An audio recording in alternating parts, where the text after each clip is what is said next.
Do I look, We're live. right There's 0 viewers right now.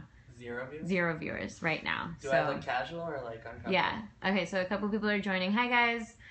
We just saw the Microsoft's press conference, which was pretty good, I would say. Right? What do you guys think? Solid. Yeah. It was solid. They did a hell of a better job than they did last year, at least in terms of people's reception. I think they were like, oh, Sony kind of had a few bombshells, so we should probably... We should do that too. Yeah. Hang on, I'm going to pour some coffee. Kirk is... Okay, so... You look very hardworking. You look like a hardworking...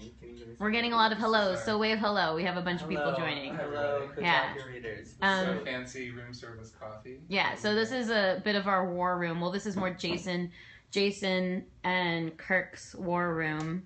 And I'm Tina behind the camera. And so we just wrapped up covering Microsoft's press conference, which is the first of the day. And we're just in our hotel room kind of catching up to speed and taking a little bit of a breather in the coffee break. So should we do a quick recap of... Yeah, let's do a quick recap. A couple people are saying they missed some things. People are mentioning HoloLens, Gears, So the big announcements backwards. were Gears 4, that was announced. I mean, we all knew another Gears game was coming from the folks at the studio now called the Coalition, that used to be called Black Tusk. But yeah, they're making Gears 4, which is announced for next year. Microsoft announced Rare Replay, which is the 30-game Rare collection that we kind of beat them to the punch on this morning. What are some of the games on the their So package? it's all the old Rare games. But like There's a the full big list. ones, It's like Battletoads. Conquer, Jet Force Gemini, Blast Corps. All the Banjo-Kazooie. Yeah, Banjo-Kazooie is all on there, of course. Cameo. Yeah, it's like all the rare Perfect Dark and classics. Perfect that people Dark. love. And it's what, like I'm excited $30? to play Battletoads again. $30, yeah, which is crazy. Are you 30 really bucks for excited 30 to play Battletoads again? I'm Or are excited you to just see saying how that? it like lives I'm up not in my sure. head. So I'm excited to actually play Battletoads. I'm excited to die a lot. Yeah. So how was HoloLens? What do you guys think? People are talking about that I now. don't know. I It looks agree. cool on stage. I'm not sure. I don't think it's as cool as... I think people are freaking out about it. I think it looks cool. It's but cool also- on a demo, but like, Yeah, what are we like- gonna do with it? Are you really gonna sit at home, like, being like, "Hello, look at my So Minecraft"? the demo for Like, it buy was some Legos. like 2 people were playing Minecraft and a woman was playing the game normally and then a guy was like wearing HoloLens and looking down at her game world and manipulating it. But I mean, it seemed very like... I'm not sure how that's gonna happen in practice. It's Like, right, how is it exactly. in your That's living the room? question. I mean, That's the and that was like a proof of concept for HoloLens, which is neat, but it's also just like, I don't know. Like, So someone said, how could they not do something with Master Chief and HoloLens? But I have a sneaking suspicion that we'll probably see some of that. Yeah, and also you gotta consider that Minecraft is the biggest game in the world. well, and the Everyone- HoloLens is PC. Like, it's really a PC. Right, is it thing. only PC? Like, It's I mean, it's... I don't know. They haven't It's really not talked clear. about They talked a lot because we don't know about anything VR, about like how yeah. much it'll cost, what the equipment is actually going to be. Yeah. But yeah, actually, so we should talk a little bit about some of the indie games we saw because there was some cool stuff like Cuphead and like I mean, I guess Rare's game isn't an indie, but that was also another kind of interesting looking pirate game, Sea of Thieves. There's a lot of cool stuff that wasn't the big Gears, Halo stuff, which is nice to see for Microsoft because Microsoft we usually think of as like the guys who show off the dudes shooting things and the cars and the sports and the Kinect. But this year's conference is like way different. It was really cool. It was good to see. They had a whole ID at Xbox section. They had Steve Gaynor from Fulbright was out there. Yeah, that was crazy. Talking about Tacoma. The guys who made Gone Home. There was that game Cuphead, which is being made by 2 guys. It looks like a 2-man studio. Really and it crazy. looks awesome. It looks like a old Disney cartoon sort of. They said it was a mixture of a 16-bit platformer, like a precise platformer mixed with a really just like old Steamboat Willie style, but color animation, and it looks really. So let me interject and remind everybody that yes, because some people were asking, yeah, we're writers at Kotaku. This is Jason and this is Kirk, and I'm Tina behind the camera, and we're just recapping on all of Microsoft's announcements. We are the Kotaku team that is in Los Angeles right now. We're There's in our 5 of hotel us. room. So we're not. We didn't actually go to the press conference. No, Yeah. we're skipping all the press We're near conferences it. to Yeah, cover well, Evan's at the press conferences Yeah. while we're in our hotel or in our war rooms, our makeshift war rooms, drinking coffee and covering writing news. posts. Yeah. See all those posts on Kotaku? We are responsible, along with our excellent home team, for getting all that stuff up on the site and making sure that it actually gets into your hands, your eyes, and making sure you know what's going on. Kirk is our features editor, by the way. I'm our news editor. And Tina, behind the camera, is deputy editor at Kotaku. So somebody earlier mentioned backwards compatibility versus PS Now, which is pretty relevant. So here's the question. Okay, so we just looked at about like a few minutes before this started. There's a list on Microsoft's on the Xbox homepage of the games that'll be available with the backwards compatibility. If you didn't see, they announced backwards compatibility for the Xbox One that you'll be able to play 360 games. But the list is actually really thin. It's a lot of first-party games, Cameo, Perfect Dark. There's Mass Effect, which the original Mass Effect, which you might remember was a 360 exclusive. Perfect Dark Zero, Super Meat Boy, but not a lot of third-party games. So not a lot of them. You remember this for the 360 was kind of the same thing, though. Right. There was this limited list, and then they games. started to expand it, and there was, I think, one really big expansion that it got like a ways into the 360's lifespan. So, it kind of makes sense. I mean, this goes with what I would expect. Sure, it makes sense. Yeah, it's just nice to see it in general. But it's not like we were comparing it to PlayStation Now, which, if you don't know, is Sony's subscription program on the PS4 that lets you stream PS3 games. And that is a much bigger library than this, but that's super expensive. And if you already own the game, money, yeah, right? like with this, if you already own the game, right? If you already own the game, yeah. So this is like, in terms of the actual service, this blows PlayStation Now out of the water. Like PlayStation Now is embarrassing compared to this. Yeah, but it's gonna have to. I don't know. I mean, do something. Yeah, so I'm going to play Jeff Keighley right now and say, what does Sony need to do to win this E3? What they need to do is, first of all, right now the subscription program is just for PS3 games. They need to make a subscription program that lets you play PS3, PS2, and PS1 games. Mm-hmm. They need to get their entire library on there, because that's the only way they can compete with Microsoft being like, oh yeah, 360 games for free. The only way Sony can compete is by being like, well, you might have the 360 games, but we have a way better library going back like 3 generations before this. So we can get all that up there, all those old JRPGs that people love. I had to talk about JRPGs, because Microsoft didn't, so I had to. Have they any year, Jason? Yeah, Lost Odyssey and Blue Dragon back in the 360 the one days. JRPG that Xbox people have. Well, with your backwards compatibility now, who knows? And they talked about Phantom Dust last year. That's like kind of an action Japanese-ish game. Too bad that game is probably dead, unfortunately. The studio that was making it is no more, because they cut off ties with Microsoft, as you can read in our protected coverage of Phantom Dust. So someone's asking, are they going to stop making games for 360? Well, I mean, it feels like we're, 2 years into this generation? It feels like about that time where they start phasing the old console out, which makes sense. I mean, they want people to buy the Xbox One and get on that and be playing. I mean, if they do make 360 games, regardless, like both people who have either console will be able to play it. So for at least a while, I imagine they'll be supporting. Right. Until people start selling them off. Rare Replay could have been one of those games that's on both consoles, 360 and Xbox One, but it's just on Xbox One. The thing about Xbox One is that I think both that and PS4 are selling way better than Microsoft or Sony anticipated. So it's been pretty lucrative for them to make games that are just on Xbox One. And you can get better games that way because they're more powerful. The console has much more memory than the previous console, so you can get a lot more stuff. Well, they said something interesting about backwards compatibility with Mass Effect. They're like, this game looks and runs better on Xbox One than it did on Xbox 360. Because if you remember, it ran like crap on Xbox 360. Yeah. Which is interesting, and like I don't really know what that means. Like, if that's possible, even I didn't even realize that was possible if the same game code can run better on a different console. Yeah, that's a good question. Xbox 360, like how that works. That's a good question. There's a lot of questions there. One, then a lot of this is also like when you think about all these remasters and sort of new gen or current gen versions of last gen games that we buy. Like if they were going to release a Mass Effect trilogy package, but then you could also just play Mass Effect, you know, and like we're kind of in this weird period where we're starting to think maybe they're starting to move away from doing that. Yeah. But it still seems like we're getting a new God of War, we're getting an old God of War and an old Gears of War, but then also Gears of War. But also, Sony makes it really so we're going to kind of Dishonored just got announced last night for Xbox One and PS4, a remake of that. Yeah. So obviously Bethesda won't allow Dishonored to be playable on the Xbox One. But maybe it will be, and it'll just be an older 30 frames per second. Still, I don't know. Why would anyone want to do that? It's weird. We're in a weird phase right now. It's kind of like that kind of weird in-between phases where the companies want to do all these remasters because it's an easy way to make money.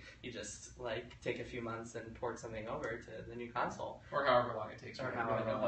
It might be harder than we think. Well, it's not as hard as making a new game. It depends on the game. It depends on the hardware. I think The Last of Us took Naughty Dog like making a PS3 game run. Right, because the PS3 has totally different architecture, but from 360 to Xbox One, I think it's a smoother process. Well, and that could be part of the backward compatibility thing too. Right, like, which is could a PS4 even play a PS3? That's the big question. You know, like me, it kind of sounds like maybe the answer is no. To that. Where it's much easier for Xbox One to do that with 360. But a PS4 could emulate PS1 and PS2 games without a problem if they had a built-in emulator that did that. So that could be a huge swing for Sony, but they just haven't seized that opportunity yet. Hopefully they say something about it tonight. So basically they put Suikoden 2 on the... That's really all I want. I mean, Jason would die. Would just say, no, we need Suikoden 6. We need a new Suikoden. I think it's time. It's just like an hour of Suikoden stuff. Yeah, the entire Sony press conference is a Suikoden. Last Guardian. So is the elephant in the room the Kinect or lack of Kinect? It's not an elephant in the room. Yeah, it's an elephant that was not in the room. Microsoft killed that elephant. Yeah, that elephant is dead. It's in the elephant group. The elephant was trying to waggle, and it just didn't Everyone work. was Nobody cared about it. Fahey's calling you guys dorks. Fahey tuned in to say that we're dorks. Yeah. Fahey likes anime games where little girls like. Oh, except me. I'm special. Maybe it's not really Fahey. It could be a pretender. Yeah, I don't think Fahey would ever say something mean like that. It says Bunny Spatial. Yeah, from his Twitter handle. Yeah. Well, he said except Tina, so that definitely is accurate to Fahey. That's fair. Fahey, I don't think you're a dork. I think you're really cool. So Fahey, you are awesome. So please don't insult us. Yeah. But so Kinect. Yeah, so Kinect was, I mean, obviously, as soon as Microsoft said we're selling the Xbox One without Kinect, which was last summer, I believe, then you knew that was it for Kinect. Well, actually, the moment that I tried to use the Kinect, honestly, it didn't take Microsoft saying that. Like, when I reviewed the Xbox One, the thing just didn't work well enough, and it never has, and it's just like, okay, this is never going to be something that I'm going to use. And that, you know, it's still nice for pausing Netflix, but that is its biggest advantage. It's nice for accidentally turning on the console. Or your friends trying to troll you. Right. And fortunately not knowing the commands appropriately enough to do so. But do you guys remember, do you remember, I think it was the Mass Effect 3 on Xbox 360. Oh yeah, you could tell Commander Shepard. There was a demo where you could talk to it. Yeah. And you would say something, and then Shepard. You send out commands. It was so weird, and there was like a long demo of it. Everybody just said, "We're never going to use this. This is a joke." Yeah, everything was shoehorned in, and even like the neat games weren't that great. Well, one of the things that Microsoft did, like for a while, which was really weird, is they kind of forced developers to add Kinect stuff and like smart. What was their thing called? Smart glass interaction. And unfortunately, it seems like they stopped doing that. And then the media remote. There's so many ways of controlling your Xbox. Yeah, I think the only screen thing was the Fallout. Thing, and that was which is its own thing. Right, and also they've been working on that for a long time, and that's a different app. Right. It's its own app. Well, so I think Microsoft really smartened up over the past couple of years, and they stopped forcing developers to do all that nonsense. I remember I heard once back in the early days before the Xbox One was actually launched, I heard that Microsoft would like go to developers and have this like these cue cards that said you need to have this, you need to have this. So it'd be like smart glass interaction, second screen apps, like Kinect integration. And you can always tell when you play the game that stuff has been like grudgingly added. Like, look, we just wanted to make a cover shooter with platforming, and you're making us add motion controls and shit to it. But yeah, no, it's really impressive. It's really, I think a lot of credit goes to Microsoft for how they've evolved and kind of seeing what players actually want and like evolved in that way. They like all the anti-consumer decisions they made, they kind of reversed, like starting with the DRM stuff and then I think they realized this year they needed to kind of like amp it up. The backward compatibility feels like they're out front of Sony now, which is the first. I mean, Sony was 2 years ago when Sony was just on top of it with everything, and just it was just they were just smacking Microsoft around, and now it seems like suddenly it's the shoes on the other foot. Somebody wrote the writing was on the wall once they began allowing gamers to order pizza via their Kinect, which is pretty accurate. It's funny thinking back to, there was no TV. There was no like talk of like how we're gonna have sports and TV integration. No one talked about using an Xbox as a cable box. Like, well, they didn't. They skipped all that last year. Of course, like it's been 2 years now. Where Phil Spencer comes out and says it's gonna be all games. Phil Spencer is like, he seems like. Obviously he's still an executive for a major company, but he like is really good at like putting his best face forward and talking to fans on Twitter and like really being like, I am a genuine person who loves games, and like he really comes off that way, which is impressive. So, what did you guys think about Tomb Raider? Looks awesome. Looks great. Yeah. Man, I was saying to Kirk, we were sitting here watching on this iPad as the trailer was going on, and I was like, this can't be like in-game stuff, is it? Like that ice is like way too good. I mean, this very well might be a PC build that it, like the real game will look. There were some like places this, where you could tell it was the game, like when stuff would break apart. Yeah, and the faces looked like video game faces. But yeah, it was really impressive looking, and like, I mean, I'm all for more Uncharted-like games because there aren't that many games that have really copied that formula well, which I guess is the formula copied from Tomb Raider back in the day. So it's like Tomb Raider, Uncharted, Tomb Raider. I'm down. I'm totally down with the Rise of the Tomb Raider. Yeah. It's too bad that it's an exclusive, but just because more people should have the option to play it. I guess it's a timed exclusive. Yeah, Right? it'll be out. It's for this. It's a holiday 2015 Xbox exclusive. Right. So what was the most exciting part of the conference? The car, no. God. I always love when they have cars on stage because it cracks me up that they're like, check it out, it's a real car. Like, You've never seen one of these before. Yeah, they always have. But then last year there was no car. But I remember for Forza 5, like the first Xbox One press conference, there were 2 cars. Leo says cool video games. Hi, Leo. It was pretty cool. Leo. Hey, it's Leo. We miss you, Leo. Yeah, man. How's it going? I remember one year it was just cars at every single press conference. Yeah. I think that was 2 years ago. Cars. It was like cars. Yeah. Ubisoft cars. And it's like they expect us to get so excited because there's a real car, but it like comes up out of the stage and there's smoke and shit. Oh my god, like, it's so embarrassing. So I like the car. So embarrassing. I don't know, but the Minecraft HoloLens stuff was really impressive to look at. I don't know how practical. Yeah. So explain what the HoloLens is, because somebody earlier asked. So it's basically what it's like a pair of glasses or goggles that you wear that then it's like augmented reality mixed with virtual reality. So you wear a pair of goggles and then your computer or whatever piece of hardware projects into the world around you a sort of 3D interface that looks like virtual reality, but you also see the actual world. So it's not like an Oculus Rift where you're blocked out and you're looking at a screen. You're kind of looking through the screen at the world. So they demonstrated it by having this table that then this woman was playing Minecraft and then the guy is looking at it and her whole Minecraft world comes up like out of the table, and like he can then like look and rotate around and like look inside of it and interact with it in a sort of 3D way. So it's like augmented reality meets virtual reality. It's cool. Yeah, it's really cool. It feels more like having, I own an Oculus Rift dev kit and using that nerd. Or games journalist who buys things. Someone said it's like layered reality. Yeah, that's a cool way of describing it. Yeah. Owning that headset, owning a Rift and using it in my living room, it's like when you put that thing on and you can't see anything, you're like trying to eat snacks and getting food everywhere. Like there's a lot of like sort of basic logistical stuff that's difficult. And being able to actually see around you makes more sense to me, I think. Like when I think about an actual consumer product that people would use, even that headset is a little ridiculous. It is a little ridiculous. But then Minecraft is a big selling point. Right. And the whole... So that's the one that makes sense, but what do you guys see as other applications? That's the thing. There'd be lots of non-gaming applications. Yeah, I guess so. I mean, it's hard to imagine being like, oh, cool, this holiday is November for Christmas. I want to get one of those HoloLens things and the newest Halo or whatever. You picture like a logical conclusion version of it where it's like in your glasses and everybody can just go to a meeting together and like all sit there and see one another and like, push things around and look at them. I mean, like that kind of basic stuff. So you're saying like for a Kotaku meeting, we all sit together and put on our special glasses, and then or like turn your living room into a basketball game that you're at, like that whole the Zuckerberg idea for virtual reality. Like that's something future is crazy. Yeah, it would be crazy. Cool. We could turn this hotel room into an actual war room. In terms of like terminals everywhere. I think like it's cool that the press conference had one section that was like the ridiculous feature section. Which they've done before, but it was always like Connect or some dumb, not always, but it's been like dumb crap where you're kind of like, I don't buy this for a minute. Like, where this thing, at least you look at it, you're like, this is Milo? Is that the finality of the thing?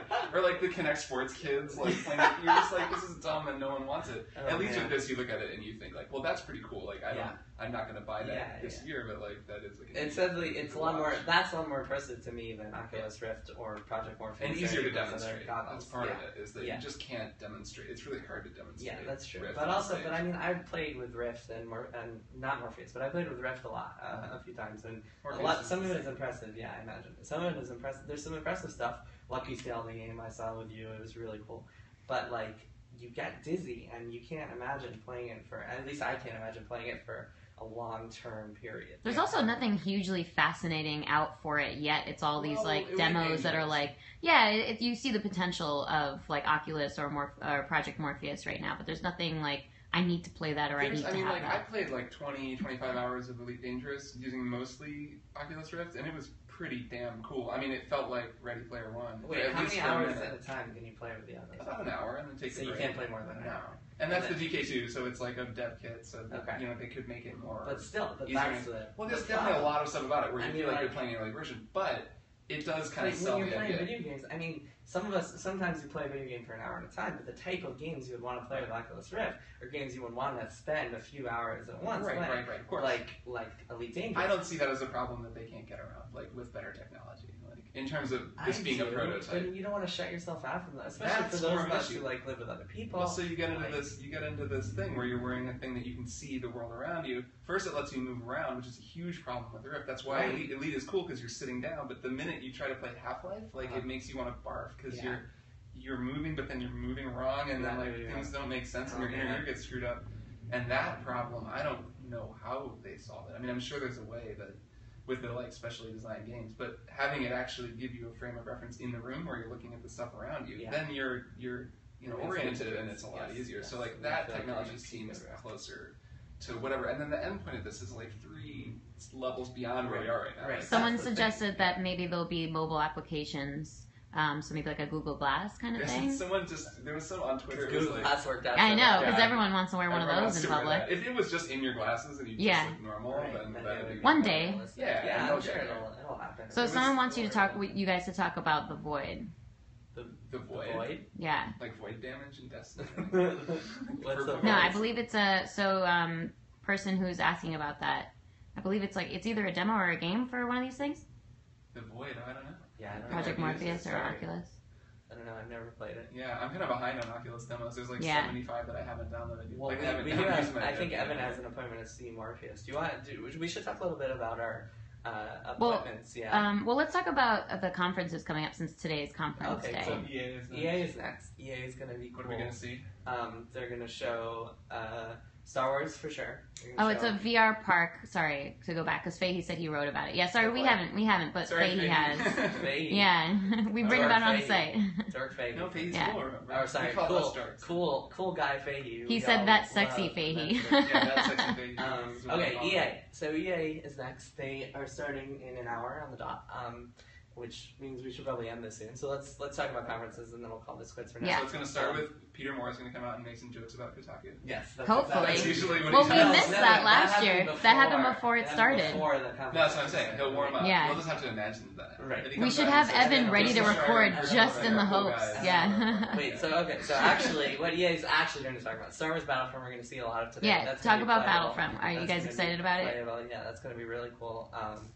I never actually played the first 2 Battlefront games, but I'm excited to see this one.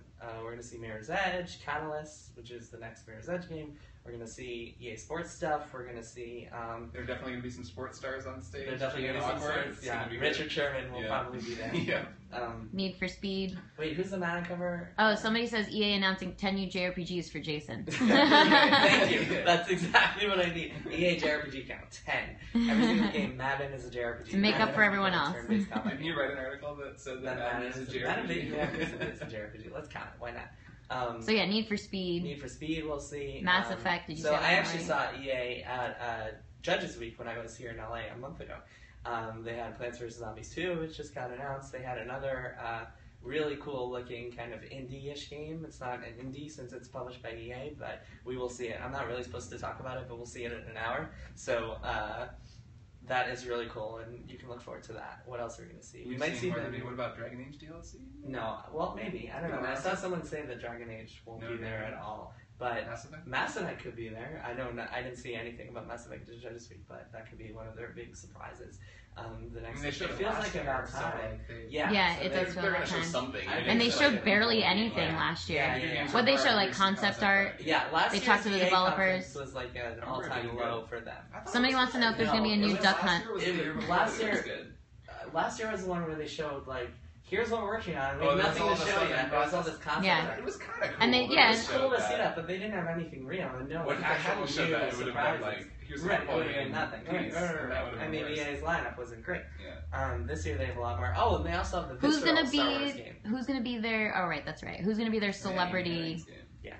Who's going to be their celebrity host? We got a tip last night from one of our Tay guys, Steve Bowling, who said that he was on a flight to LA with Steven Tyler from Aerosmith, and he asked Steven Tyler, "Hey, are you going out for EA?" And Steven Tyler said, "Yeah," but he was shady about what they were actually coming for. So I wonder if Aerosmith is going to take the stage at one of these press conferences, maybe for a rock band thing. Or wait, he asked him if he was going out for E3. Yeah. Oh, sorry, E3. Yeah. He was going out for E3, not EA. He didn't say what for E3 he was going out for. So maybe we'll see an Aerosmith appearance. Like we saw Jane's Addiction here, like in. Man, it's always hilarious. There's gonna have to be some sort of musical, like, interlude. About gamers, like, the whole time. Yeah, I mean, EA will be good. And then after EA is Ubisoft, which will be Assassin's Creed Syndicate, Rainbow Six, The Division, everything you might expect. Which is a lot of overlap usually these years with Microsoft. And they'll have a couple of surprises, I think. I think we might wind up seeing a new Far Cry game, maybe. I think we'll finally find out what their thing is that really a surprise as a new Far Cry? No, not a surprise. No. Is any of this stuff really a surprise? I think we'll see a new IP from them. There were rumors about something called Hero, and I think they're finally going to show off what that actually is at their press conference today. And then after that is Sony, which will be cool. We'll see The Last Guardian, Final Fantasy VII Remake, Shenmue 3. All your dreams will be made. No, I don't want a Final Fantasy VII Remake. I want, like, new You want new Final stuff. Fantasy VI Remake. That would be cool. But no, that's not what I want. What I want is, like, new Final Fantasy games, new JRPGs. I want Sony to be like, here's this brand new JRPG. I want Ni no Kuni 2. I want, like, some crazy new shit that I can't even predict because it's just going to blow my mind at the press conference. And a bunch of indies, I'm sure. Yes, lots of... And maybe Project some Morpheus.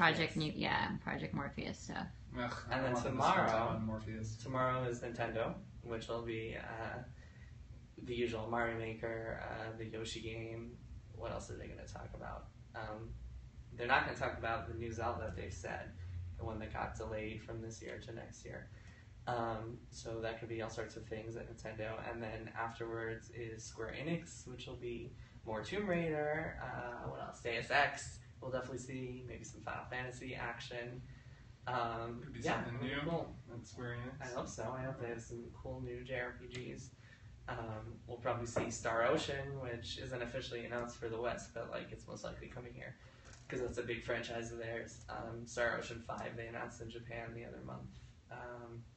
And that's E3. I mean, hopefully they'll have lots of cool stuff. Hopefully there will be some cool surprises. So yeah, we should get back to preparing for EA. Yeah, thanks for tuning in, guys. Any last minute questions? Last final questions before we go? Nothing yet. But yeah, I mean, this is about going to wrap up one of our periscopes, one of our early periscopes. We'll do more. Yeah, we'll do more, and I'm sure we'll get better at this. And if you have any tips and suggestions, those are always welcome. And look out for some others.